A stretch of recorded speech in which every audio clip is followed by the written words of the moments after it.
My dear friends, today I'll be discussing about the diagnosis of stroke or how to diagnose a stroke patients. Now, stroke is a medical emergency which is acute or abrupt onset. It is mainly a neurological disorder or a neurological disease which leads to brain damage depending on the defect in vasculature. It is associated with formation of clot in the arteries leading to supply of blood to certain part of brain leading to neuronal damage.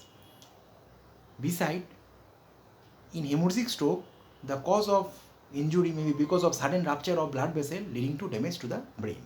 So it is a medical emergency and needs urgent diagnosis, and also its therapeutic strategy should be started as soon as possible so that the future brain damage as well as complication as well as mortality, morbidity and disability can be prevented. That's why it is very much important to diagnose stroke as soon as possible so that treatment or therapeutic strategy can be started as soon as possible without delay, so as to prevent the neuronal damage because of ischemia or hemorrhage or because of any variety or type of stroke. Now, for diagnosis, there are various steps of diagnosis of the stroke patients. So as soon as the patient arrived at the emergency or trauma center or stroke unit or medical emergency, we should take the history of the patients, the past history of the disease, whether he is suffering from any past history of stroke, family history of stroke, or any heart disease, he is suffering from diabetes or not. So all the history of any diseases he is suffering from must be taken, and at the same time the signs, symptoms and clinical features at presentation must be noted. So we know the typical sign symptoms of stroke, that is hemiplegia or hemiparesis or weakness, then loss of sensations, then visual loss, sudden visual loss, blurring of vision, then speech difficulty, weakness of the arms, facial droopy or dropping of facial expression, facial palsy. So all these are the various sign symptoms and clinical features at presentation, and this clinical features presentation is very much important so as to diagnosis of the disease. Besides, we can go for physical examination like CNS examination, where we can see upper motor neuron lesion, lower motor neuron lesion, muscle strength, muscle power, grade of muscle power, all those things, from where we can find out the any brain damage or not, sign symptoms of brain damage because of stroke or not.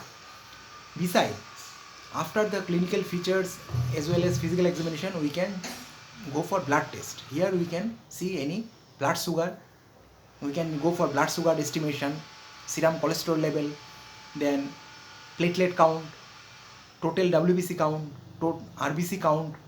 Then we can also go for prothrombin time, then partial thromboplastin time, bleeding time, clotting time, kidney function test. Then we can also go for arterial blood gas analysis to see the oxygen saturation, and also we must see glucose level in the blood, whether he is suffering from any hypoglycemic events or he is suffering from hyperglycemia because of diabetes or not. So all these blood tests are very much important, and also we can go for seeing some cardiac markers of ischemia, that is troponin T, troponin C. We can check to rule out whether he is suffering from any heart attack or not. We can also see some biomarkers of stroke like S100 beta, then von Willebrand factor. We can also see for glial fibrillary acidic protein, which can differentiate the type of stroke also. So all these blood parameters are very much essential so as to diagnose the stroke at early stage. Besides, platelet count is also very much important, because sometimes low platelet count may be associated with intracerebral bleeding. When the platelet count is less than 50,000, there is an increased risk of spontaneous intracerebral hemorrhage or bleeding, and that's why we must check the platelet count. Besides, prothrombin time, thromboplastin time must be checked so as to see any coagulation disorders is going on in the patient or not. So these are the various blood tests. After that, we can go for imaging technology, and CT scan is the most important of the imaging technology. Especially non-contrast CT scan is the diagnostic tool of choice in case of hemorrhagic stroke. This is because CT scan or computer tomography scanning is sensitive to acute blood deposition in the brain, and that's why it can detect the blood very sensitively. That's why CT scan plays an important role in diagnosis of acute hemorrhagic stroke.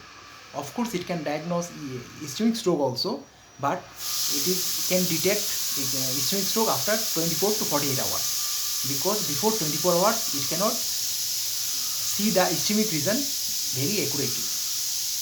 Now next technology is MRI. Especially diffusion and perfusion gated MRI is a diagnostic tool of choice in case of ischemic stroke.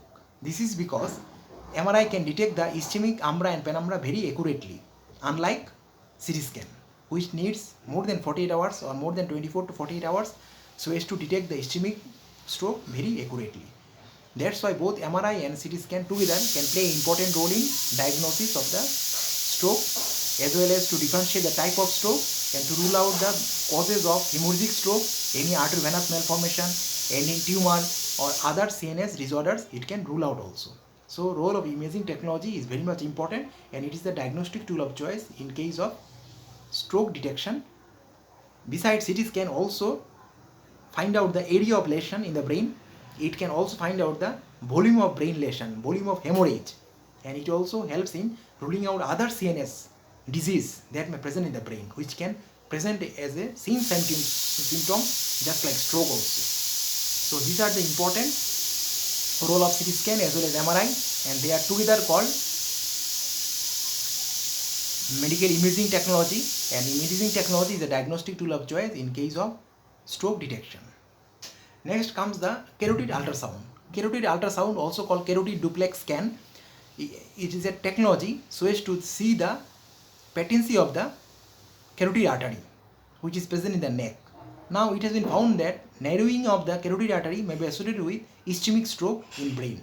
That's why patency of the carotid artery or to presence of any fatty plaque or presence of any blockage in the carotid artery has to be checked with the help of carotid ultrasound scan or carotid duplex scan.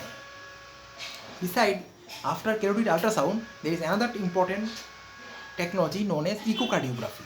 Via echocardiography, we can check any presence of valvular heart disease. We can also find out the location of any clot in the heart. We can also see the working efficiency of heart, whether it is because of heart failure or not, or low cardiac output, because low blood flow to the brain also may lead to ischemic stroke. That's why cardiac efficiency has to be checked with the help of echocardiography. We can also check presence of any heart valvular disease or presence of any blood clot in the heart. Echocardiography is of two types. One is transthoracic and another one is transesophageal, which can diagnose, transesophageal can diagnose the valvular heart disease more accurately. After echocardiography, there is another important technique known as ECG or electrocardiography. Here we are going to see the electrical activity of heart, and especially when related to stroke, we are going to see any electrical abnormality in the heart like atrial fibrillation, because electrical abnormality or cardiac arrhythmia, just like atrial fibrillation, is responsible for thromboembolic phenomena, because atrial fibrillation may be associated with chamber dilatation of the atrium, and because of that atrial chamber dilatation, it can lead to turbulence in the blood, which may lead to clot formation or thrombosis in the chamber, and because these thrombosis or blood clot can travel to the various parts of the brain and leads to the ischemic stroke. To rule out that, we have to see presence of any atrial fibrillation or cardiac arrhythmia or not. So ECG is very much important to see the presence of any electrical activity, that is electrical abnormality like atrial fibrillation or not.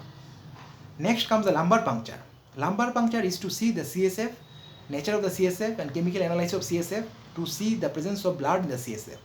In subarachnoid hemorrhage, which is a type of hemorrhagic stroke, blood can be found in the lumbar puncture or in CSF analysis. So CSF analysis can ultimately lead to diagnosis of acute hemorrhagic stroke, because hemorrhagic stroke is associated with blood in the stroke, that is blood in the CSF. So lumbar puncture so as to find out the CSF and presence of blood in the CSF is very much important so as to rule out subarachnoid hemorrhage. Last but not the least is the cerebral angiogram. In cerebral angiogram, it's just like coronary angiogram, but here it is to see the blood vessels of the brain. Here we are going to see any presence of blockade or any deformity or any vasculature deformity or any constriction or clot formation in the brain. It can also locate any dilatation or aneurysm in the cerebrovasculature or cerebral blood vessels. So cerebral angiogram is very much important to locate any clot formation or blockage in the heart, not in the heart but in the brain circulation or cerebrovascular circulation, and it also find out the any clot formation in the vessels of the brain. So these are the various diagnostic tool by which we can diagnose stroke very accurately. Thank you very much.